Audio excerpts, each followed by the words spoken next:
Atos 13, de 1 a 4. Na igreja em Antioquia havia profetas e mestres: Barnabé, Simeão, chamado Níger, Lúcio de Cirene, Manaém, que havia crescido com o governante Herodes, e Saulo. Enquanto cultuavam o Senhor e jejuavam, o Espírito Santo disse: Separai-me Barnabé e Saulo para a obra para a qual os tenho chamado. Então, depois de jejuar, oraram, eles impuseram as mãos e deixaram que partissem. Assim, enviados pelo Espírito Santo, desceram a Seleucia e dali navegaram para Chipre. Pai, nós rogamos em nome de Jesus a graça de crescer no conhecimento do Teu querer, da Tua obra. Também, Pai, intercedemos pelo Ícaro, a pedido da Tua serva Manaíde, a pedido da sua família, este curso que este rapaz fará de aviação, toma conta, protege. Sê com ele onde ele for, guarda-o e protege-o, livrando de todo o mal e trazendo consolo e conforto à sua família. Em nome de Jesus. Amém. Meus irmãos, em Atos, capítulo de número 1, versículo de número 8, o Senhor Jesus declarou: Mas recebereis poder quando o Espírito Santo descer sobre vós, e sereis minhas testemunhas, tanto em Jerusalém, como em toda a Judéia e Samaria, e até os confins da terra. Lamentavelmente, a última parte desta profecia do Senhor Jesus Cristo, até os confins da terra, não estava sendo alcançado pela igreja. Em Mateus está escrito que Jesus disse a Pedro: Eu te darei as chaves do reino do céu. E em Atos capítulo 2, no dia de Pentecoste, Pedro abre a porta da fé para os judeus. Quando o evangelho sai de Jerusalém e da Judéia e chega a Samaria, através de Filipe, o diácono, então uma comissão formada por João e Pedro, os dois principais apóstolos, vai a Samaria. Os samaritanos se converteram e eles vão verificar o ocorrido. E Deus, após a imposição das mãos destes dois apóstolos, derrama o seu espírito para que os dois não tivessem dúvidas de que Deus os aceitava tanto quanto aos judeus. Em Atos capítulo 10, Pedro vai pegar essas chaves e vai abrir a porta para os gentios. Ele recebe uma revelação de Deus. Ele vai à casa de Cornélio, ele prega, ele é criticado. Todo o capítulo 11 de Atos é Pedro, irmãos, se desculpando, é Pedro se justificando, para que eles concluam que Deus também agora aceita os gentios. Então, é exatamente assim, Atos 11, 18, a igreja está reunida, ouvindo essas coisas, eles se tranquilizaram, eles glorificaram a Deus, dizendo: então, Deus concedeu também aos gentios o arrependimento para a vida. Agora, Lucas vai começar a mostrar como a igreja chegou até os confins da terra. Se os irmãos estudarem a história, verão que Herodes morreu, final do capítulo 12, muitos anos depois do dia de Pentecostes. Mais de uma década havia se passado, e a igreja ficou em Jerusalém, a igreja ficou na Judéia. E somente pela evangelização promovida pelos 2 diáconos, Estevão e Filipe, em virtude da perseguição, é que o evangelho chega a Samaria. E agora, através da instrumentalidade de Pedro, os gentios serão alcançados. Vejam Atos 11, 19. Diz assim: os que foram dispersos pela tribulação que se deu por causa de Estevão foram a Fenícia, Chipre e Antioquia, anunciando a palavra apenas aos judeus. Eles insistem em não pregar o evangelho para os gentios, para os povos. Mas havia entre eles alguns que tinham vindo de Chipre e de Cirene. É um local que fica ao lado da Líbia, portanto, o norte da África. Os quais, entrando em Antioquia, falaram também aos gregos. Pela primeira vez, os gregos, os de fala grega, os helenistas, vão ouvir a palavra de Deus.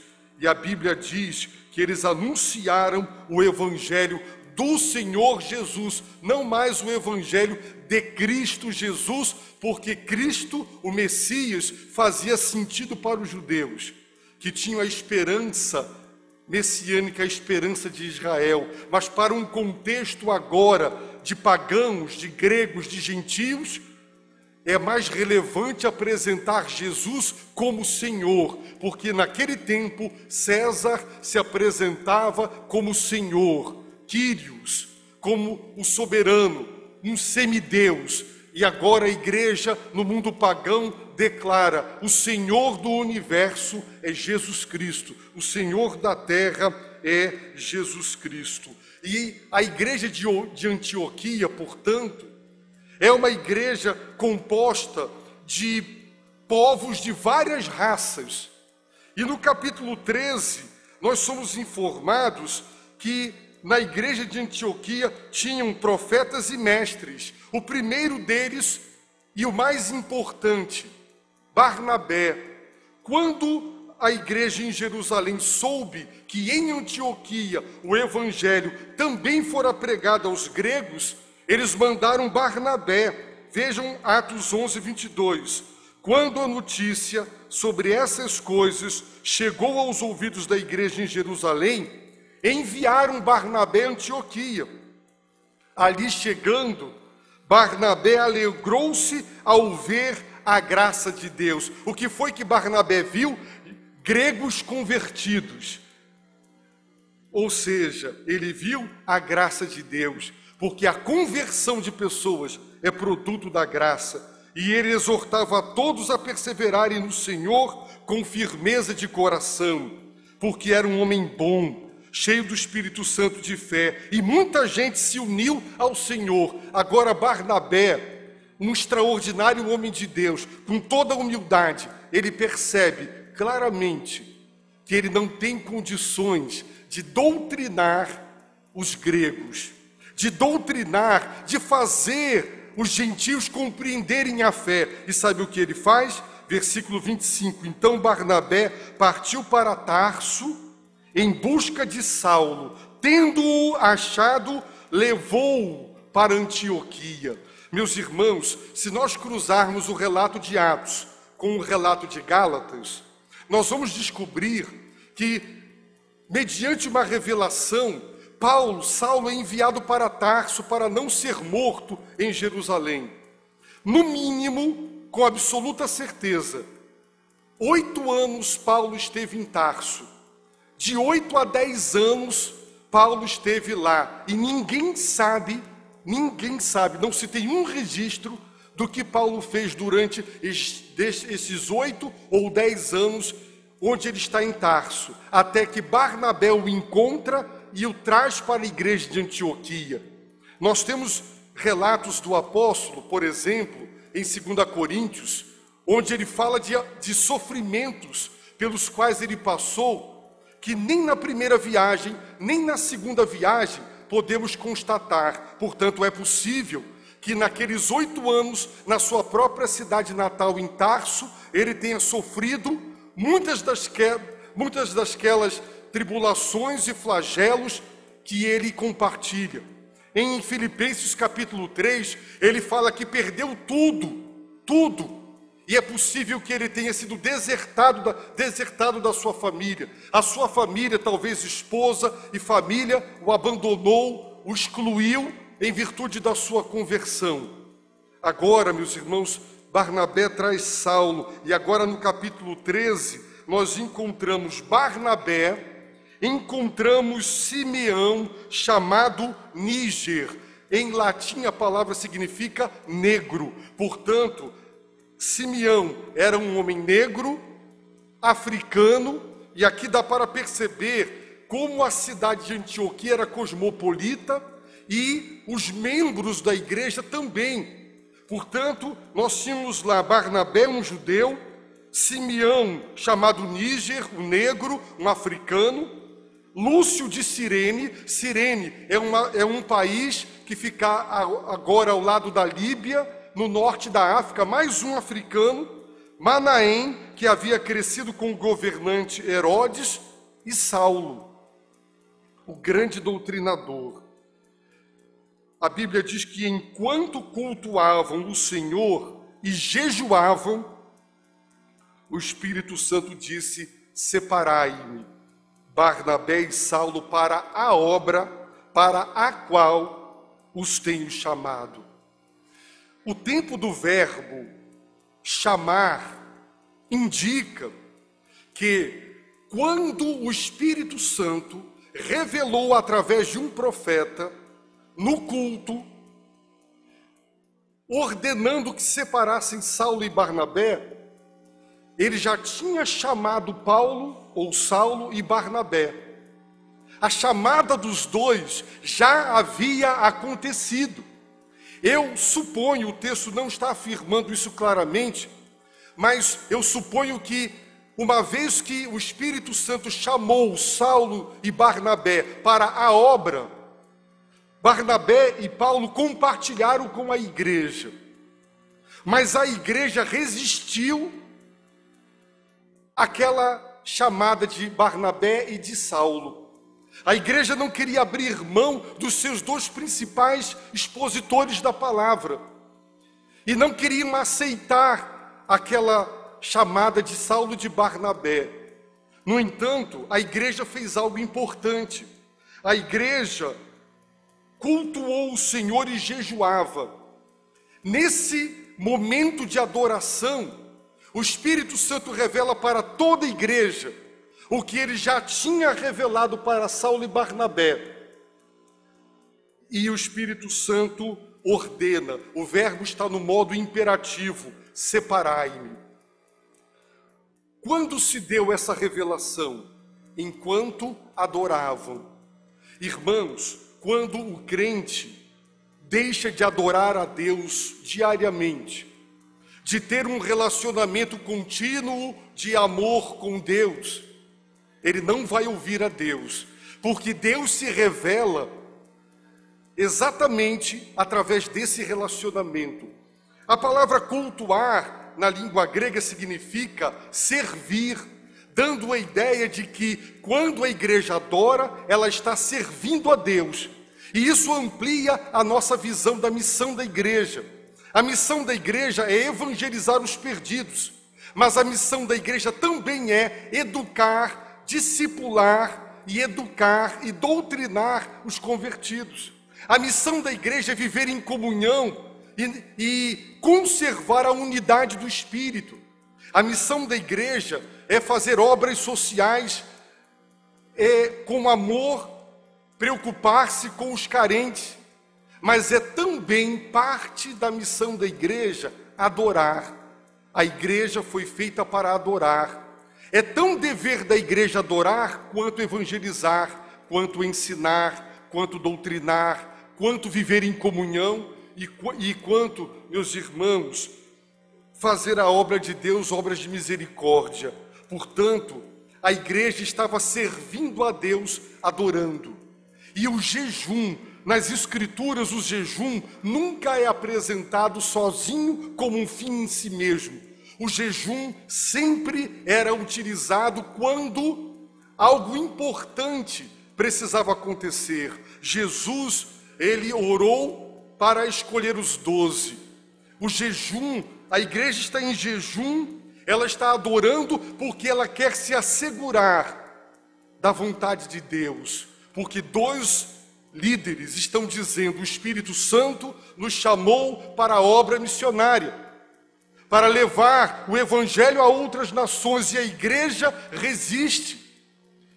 E agora, meus irmãos, a igreja entra em oração para entender o querer de Deus, e o Espírito Santo revela, através de um profeta, a sua vontade. E ele diz: separai-me Barnabé e Saulo. É uma ordem. Eu quero que vocês retirem eles e consagrem eles para a obra. A obra. Aqui, o Espírito Santo não revela detalhadamente. Quem está fazendo o curso Conhecendo Deus, percebe.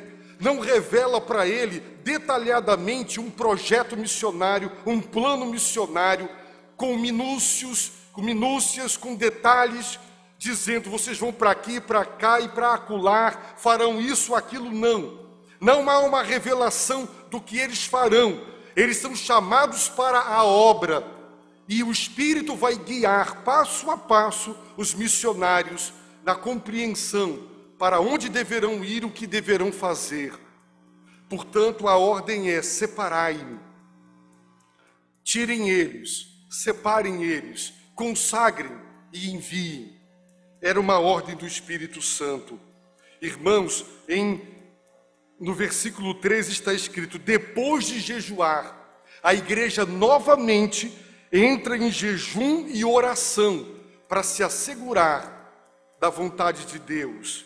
Lhes impuseram as mãos. Não foi um ato de ordenação. A imposição das mãos aqui simboliza, em primeiro lugar, que eles reconheceram a chamada divina dos 2 para a obra missionária, e de que eles estão concordando, e de que eles estarão como igreja sustentando, e de que eles estarão como igreja juntos. É um ato de bênção sobre Saulo e sobre Barnabé. E o texto diz: e deixaram que partissem. O verbo na língua original significa os libertaram. É usado para descrever pessoas libertas de possessão demoníaca. É um verbo que significa libertação, tirar da escravidão, de algo que prende. E a igreja não queria abrir mão dos seus 2 principais pregadores e mestres das Escrituras Sagradas, e a igreja resistia enviá-los. Mas os irmãos observem como a igreja de Antioquia procedeu: jejuou e adorou, e o Espírito revelou à igreja o seu querer. A igreja volta a jejuar e orar, e agora se assegura de que se trata realmente da vontade de Deus. E o texto diz que deixaram, libertaram, soltaram, abriram mão, pararam de segurar, pararam de reter e de impedir Saulo e Barnabé de irem. E o texto diz assim: enviados pelo Espírito Santo. Ora, quem é que envia o Espírito Santo? E como ele faz isso? Através da igreja. Irmãos, quando os 2 foram, a igreja de Antioquia fez missões através dos 2. Portanto, eles foram enviados pelo Espírito Santo, através da igreja. E a igreja, através dos 2, a igreja fez missões. Por isso, eles saem na viagem missionária, e todas aquelas cidades que eles evangelizaram, vidas foram salvas, igrejas foram plantadas. São as igrejas do sul da Galácia. A carta de Paulo aos Gálatas é a carta de Paulo para todas essas igrejas que Paulo pregou, não é? A igreja em Antioquia da Pisídia, Listra, Icônio, Derbe. Quando chegou no fim, eles voltaram, fazendo o circuito ao contrário. E aí nós temos, no final do capítulo 14, vamos ver, versículo 27, Paulo e Barnabé chegaram a Antioquia.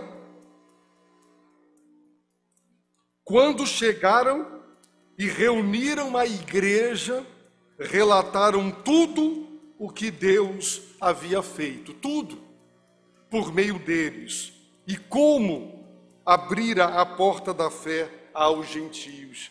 Meus irmãos, quem abre a porta da fé para que as pessoas entrem é Deus. O Espírito Santo, foi o Espírito Santo que tirou a igreja de Jerusalém e da Judéia e de Samaria, a profecia até os confins da terra. Eles só queriam pregar para os judeus, mas agora, numa igreja formada de líderes africanos, de líderes judeus, uma igreja onde o Espírito Santo se revela, chama, e a primeira iniciativa do que hoje nós consideramos missões estrangeiras acontece na igreja de Antioquia. E o Senhor separa naquela igreja os seus dois principais mestres e pregadores da palavra. A igreja sentiu dificuldade de abrir mão e de liberá-los. É possível que a igreja tenha pensado, e nós? Paulo, meus irmãos, era um grande expositor. O texto de Atos 11 diz que Paulo durante 1 ano pregava e doutrinava. E quando nós lemos as suas cartas, podemos ter ideia do conteúdo e da sua capacidade de pregar e de doutrinar uma igreja. E a igreja de Antioquia não queria perder o seu expositor, o seu doutrinador, mas, uma vez que o Espírito Santo revelou, dizendo, eu o chamei.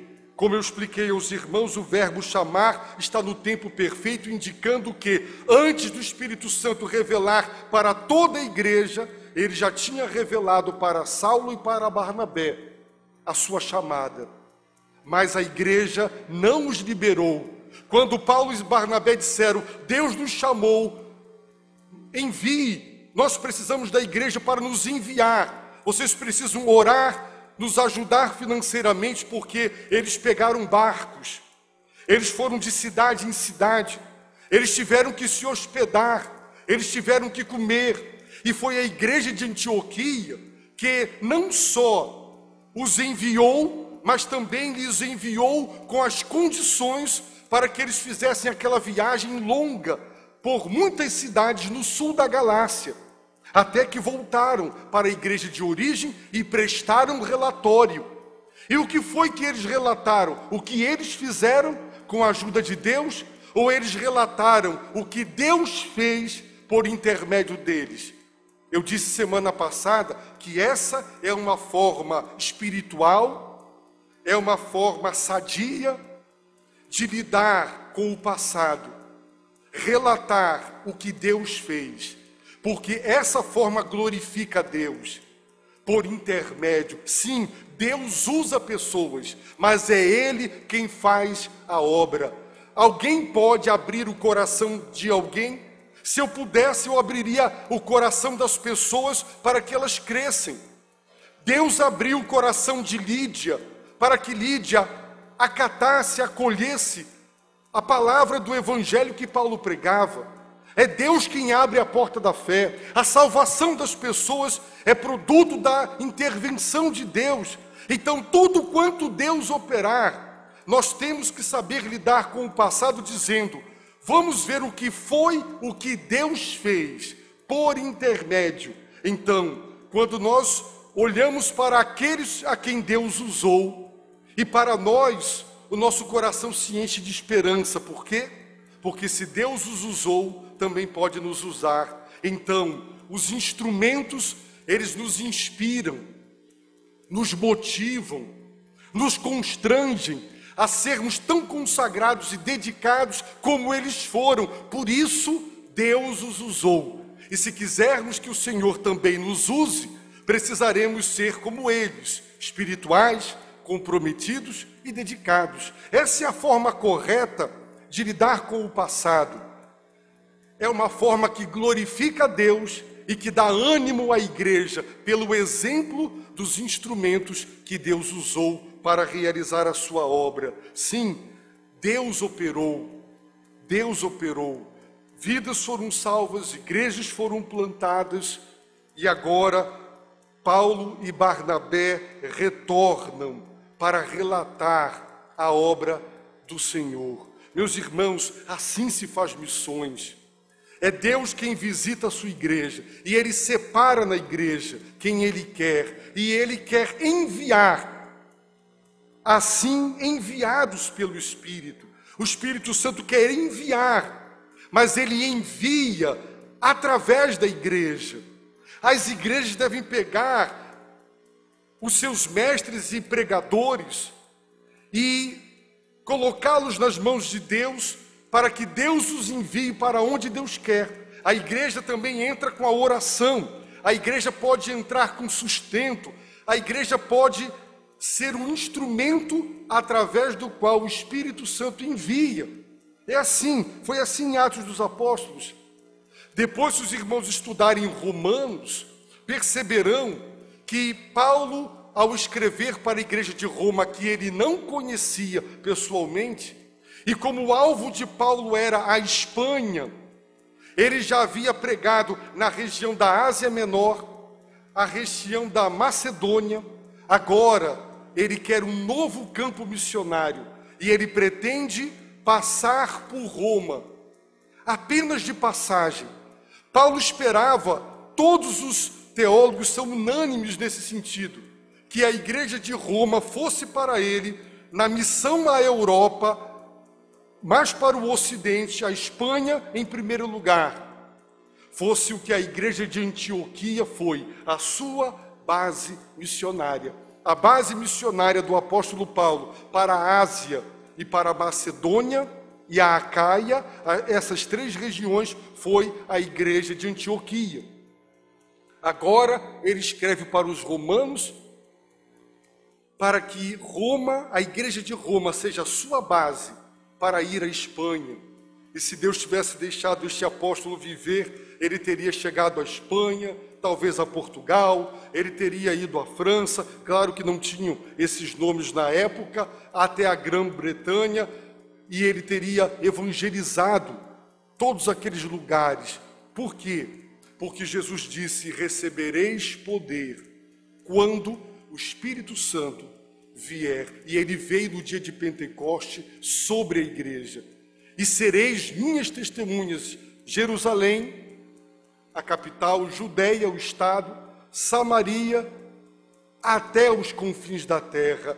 Mas de Atos 1 até Atos 12, entre o dia de Pentecoste e a morte de Herodes, anos se passaram e a igreja continua somente pregando para os judeus. Ela não quer alcançar os gregos, os gentios, os pagãos, mas começa o movimento missionário a partir de Antioquia. E foi em Antioquia, pela primeira vez, que os discípulos foram chamados de cristãos.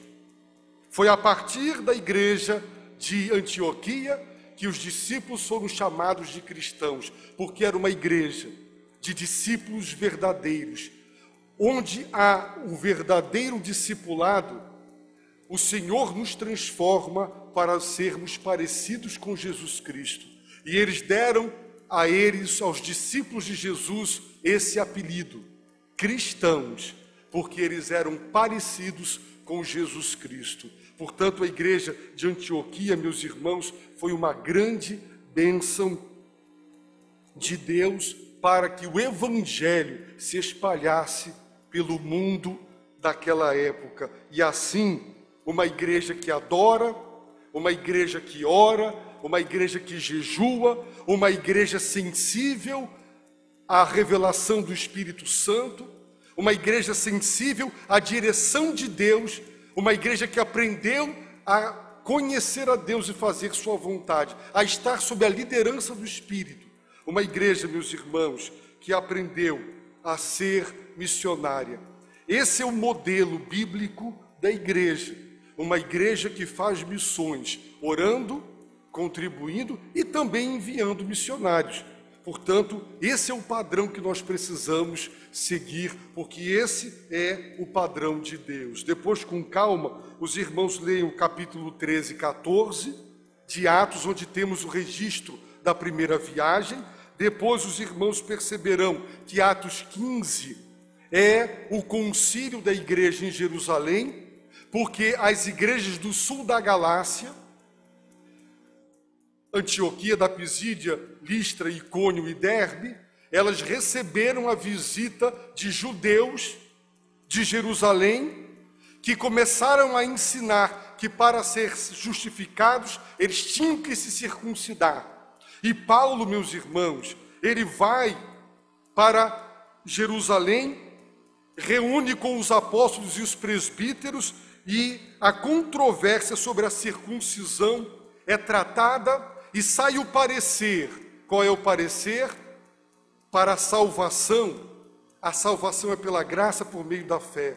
Ninguém tem que guardar o sábado, como os adventistas hoje falam, e ninguém tem que se circuncidar, como os judaizantes falavam. E, meus irmãos, antes desse Atos 15, que é o concílio que define, em termos finalísticos, essa questão, Paulo escreveu a sua carta aos Gálatas. Portanto, a carta de Paulo aos Gálatas foi escrita depois da primeira viagem missionária e antes do concílio em Jerusalém.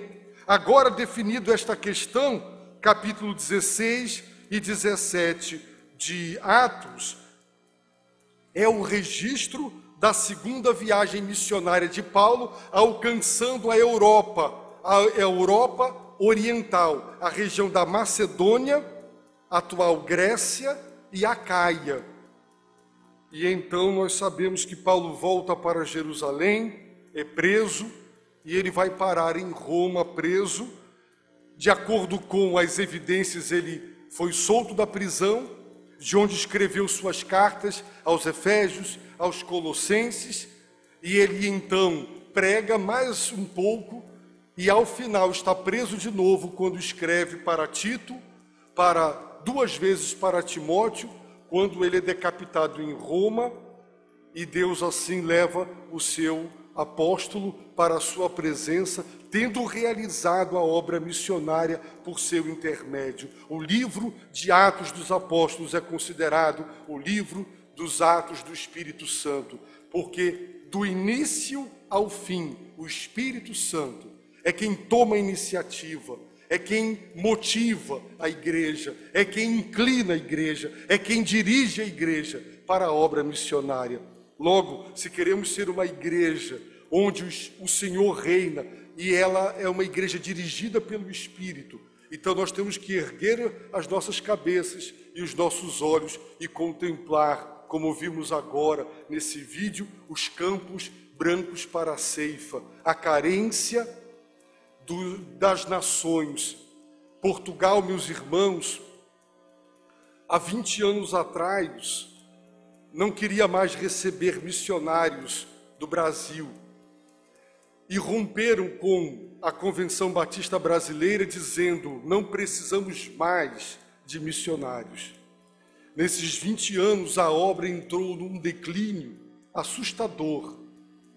Em janeiro do ano passado, a Convenção Batista de Portugal enviou o presidente da convenção, enviou o diretor executivo da convenção, e eles vieram em nome da Convenção Batista de Portugal pedir: nos ajude.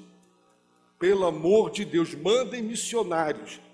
Quem lê a revista A Colheita da Junta de Missões Mundiais leu essa entrevista onde eles pedem: mandem missionários. Igrejas, meus irmãos, fechando. Na cidade de Évora há uma igreja com 2 membros, um templo, um grande templo, casa pastoral, e hoje só restam 2 membros. E muitas igrejas estão fechando, virando museu, outras, dependendo da localização, estão virando boates, os templos estão sendo vendidos. E o apelo foi esse: mande missionários. E quando nós ouvimos esse apelo, e depois da nossa conferência missionária, E depois da nossa conferência de pastores, quando o pastor Galvão veio aqui, os irmãos devem se lembrar do que ele nos disse sobre a Nicarágua, um outro país onde tem uma estrutura patrimonial de seminários e de igrejas, mas não tem pastores e professores da palavra de Deus, carência total. Ali, meus irmãos, meu coração bateu muito forte, mas eu nunca me identifiquei com a fala, o espanhol. Eu considero difícil demais essa língua, não consigo entender e nem consigo falar quando tento aprender. E Deus continuou trabalhando no nosso coração, até que Deus nos deu a convicção e nos chamou para atender esse apelo de Portugal. E nós nos apresentamos à Junta de Missões Mundiais e nós esperávamos que o processo duraria, como é o padrão, 1 ano a 1 ano e meio. É o padrão da nossa junta de avaliação dos que se apresentam. Mas em 3 meses, para nossa surpresa, a junta aprovou o nosso oferecimento. E então nós fomos em novembro, fizemos a entrevista, o teste psicológico, esse que eu fiquei com medo. E recebemos a notícia de que a junta nos aprovou com grande alegria e para ir para o campo missionário. Portugal já foi contactado, que se Deus quiser vai receber uma nova família, eu, a Dalimar e a Lígia. E eu entendo, eu não sei exatamente quando irei, mas ou até julho, 31 de julho, ou até dezembro deste ano, eu fico à frente da igreja. A partir ou de agosto ou de janeiro do ano que vem, eu já não estarei mais à frente da igreja como pastor, estarei no campo, e eu gostaria muito que a igreja adorasse, jejuasse, impusesse as mãos sobre nós e deixaram que partissem com alegria. Irmãos, o maior obstáculo para aceitar essa chamada, entre aspas, foi a igreja, porque eu amo a igreja, eu estou feliz na igreja, estou satisfeito na igreja, eu tenho todos os motivos para querer me aposentar por aqui e ficar aqui. Nunca nós fomos tão bem cuidados como estamos sendo. O amor que os irmãos têm por nós e nós temos pelos irmãos. E foi muito difícil. Foi um processo de meses de muita oração, madrugadas orando, acordados, dúvidas, assaltos na mente, 1001 problemas para resolver, até que Deus graciosamente foi nos conduzindo a essa certeza e a essa chamada. E agora a igreja toma conhecimento, como pelo Espírito Santo, através de um profeta, no culto da igreja em Antioquia, ele revelou: separem Barnabé e Saulo. E eu quero pedir em nome de Cristo que a igreja separe o Jorge Max, a Dalimar e a Lígia para a obra. Deus não me deu detalhes, irmãos, eu não sei para onde eu vou, eu não sei o que eu vou fazer lá, quer dizer, eu sei o que eu vou fazer lá, mas não sei a cidade, eu não sei exatamente para onde, e eu aprendi no curso que estamos fazendo que Deus é o nosso mapa e que Ele, passo a passo, nos revela a sua vontade. Nós não temos que pedir a Deus um projeto detalhado e antecipado para nós sabermos.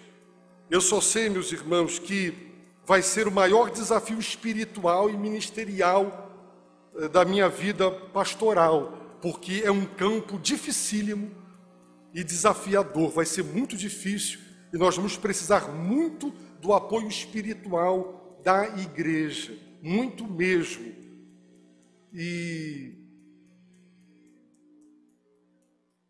ano passado e durante os outros anos, quando eu ia ao Rio, algumas igrejas que nos conheciam e ficavam sem pastor, ligavam para fazer o convite, para participar da sucessão, e o meu coração imediatamente dizia: não, eu não quero, eu não vou, a minha igreja é aqui. Mas, para missões, irmãos, do ponto de vista humano, nós vamos fazer muitas renúncias. Aqui a gente tem plano de saúde, tem tudo. Lá nós não vamos ter nada disso. Portugal vive uma crise. As escolas estão fechando, os hospitais não dão conta de atender. A crise de desemprego é elevadíssima. A situação econômica é sem precedentes na vida da nação. Mas quem sabe Deus vai usar isso para quebrantar o orgulho europeu, a autossuficiência. Eles disseram que não precisam mais de Deus. Portugal é um país, irmãos, revoltado com o cristianismo. Estão pipocando agora dezenas de casos de décadas de pedofilia. A mágoa com o cristianismo e com a Igreja Católica é muito grande. Há uma decepção profunda com o cristianismo. É um país nessas condições. Agora, irmãos, é confiando em Deus, é sabendo que é Deus quem abre a porta da fé, é Deus quem salva. É nessa confiança que, abrindo mão do amor que nós temos não do amor que nós temos com os irmãos, mas dessa convivência maravilhosa, abrindo mão de estar próximo da família, dos recursos e do conforto que nós temos, é que nós vamos para fazer a obra de Deus, e nós realmente queremos ir com a bênção da igreja, que a igreja tenha a alegria de dizer, de entregar aqui aos batistas brasileiros as nossas vidas e nos enviar, orando, nos enviando para estar no campo, e também a igreja pode apresentar-se à junta e dizer: queremos adotar o pastor Jorge e a Dalimar como nossos missionários. Se a igreja quiser, ela pode fazer isso.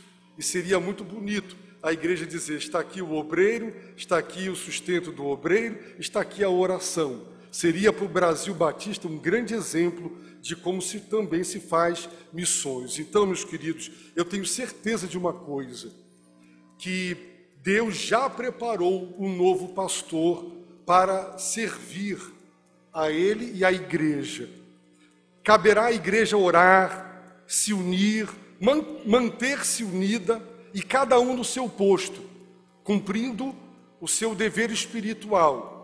E eu tenho certeza que o novo pastor será muito abençoado vindo para servir a Deus à frente da igreja, porque os irmãos são uma bênção. E eu até brinquei na reunião do conselho: já estou com ciúme deste púlpito e do novo pastor. Ele vai ser um irmão muito abençoado, porque os irmãos são uma bênção. Onde eu vou, o meu testemunho a Igreja Batista Constantinópolis é uma bênção. Sabe respeitar e cuidar dos seus pastores. Então, meus irmãos, eu só tenho a agradecer, e dependendo da direção de Deus, ou para julho, ou para dezembro, isso ainda vai ficar claro, é mais provável dezembro, nós ainda estaremos juntos esse ano trabalhando, servindo o Senhor. Não muda nada, absolutamente nada, pelo contrário, nós vamos nos preparar, e o novo pastor, ao assumir a igreja, vai encontrar tudo nos trinques, tudo no seu devido lugar, para dar prosseguimento ao projeto do CAC, enfim, aquilo que Deus entender que a igreja, junto com o novo pastor, deverá fazer. Então, eu peço aos irmãos que entrem em oração, por nós e pela igreja, as Déboras, os homens, os cultos de oração da igreja serão necessários, os alvoreceres com Deus, irmã Rose, serão muito importantes durante todo o ano e o ano que vem. E eu termino dizendo: o varão da Macedônia devia ser alguém vestido de uma forma bem característica, e Paulo entendeu pela vestimenta que era de lá, da Macedônia. Eu estava lá no Rio, e um varão manauara disse: passa aqui e vem comer um tambaqui, E eu vim. Agora tem um gajo português me chamando para comer um bacalhau. E tudo tem o seu tempo, né, irmãos? É hora de semear e é hora de colher. Então, o tempo que Deus me deu com a igreja foram esses 12 anos completos, e se Ele permitir, ainda mais esse ano. Então, eu peço aos irmãos orações pela minha saúde. Eu preciso frear a boca, emagrecer bastante, para fazer essa cirurgia na coluna, resolver as pendências de saúde, porque lá nós não vamos ter plano de saúde e a gente precisa realmente botar tudo em dia. E eu conto muito com as orações dos irmãos, ok? Eu queria pedir novamente ao irmão Oasis. Na sexta-feira, foi muito difícil para mim falar com a direção da igreja, muito mesmo.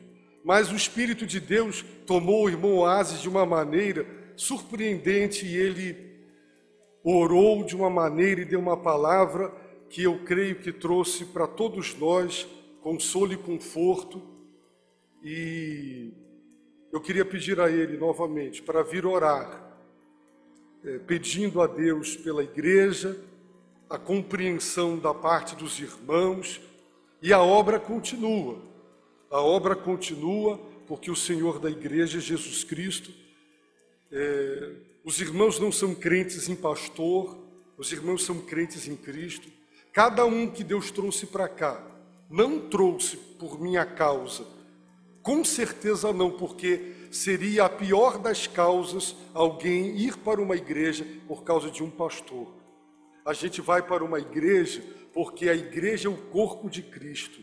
É onde nós adoramos, é onde nós servimos. E o que eu mais quero, meus irmãos, é ter notícias de que, ao contrário, mais vidas foram acrescentadas e salvas, e na nova etapa da vida da igreja, a igreja não parou de crescer e não parou de ser bênção para Manaus e para o Amazonas. Então nós vamos orar e agradecer ao Senhor. Depois nós vamos fazer a assembleia, ela será rápida, porque a pauta realmente é bem enxuta, e eu peço a todos que fiquem, por gentileza. Vamos orar. Senhor da glória, nós estamos aqui, Pai, para te agradecer, ó Deus, a mensagem de salvação que tu trouxeste sob a tua orientação ao pastor Jorge Marques, Pai. E queremos, ó Deus, te agradecer os anos de trabalho que o teu servo desempenhou nesta igreja, Pai, conduzindo conforme tua santa e divina vontade. Quero te agradecer, ó Deus, porque a tua igreja tem, ó Deus, nele, cada dia, cada momento, pela sua palavra, respaldo legal para te dizer, ó Deus, que tu és o nosso Senhor e Salvador. Queremos te agradecer, ó Deus, porque estamos compreendendo a tua vontade, ó Deus, porque pela nossa vontade nós não te estaríamos liberando, Pai. Mas pela tua vontade, tu quem comandas, ó Deus, tu é quem é o nosso Senhor. Então nós estamos respeitando, Deus, para que este servo de Deus vá a outra nação levar a palavra de salvação, Pai.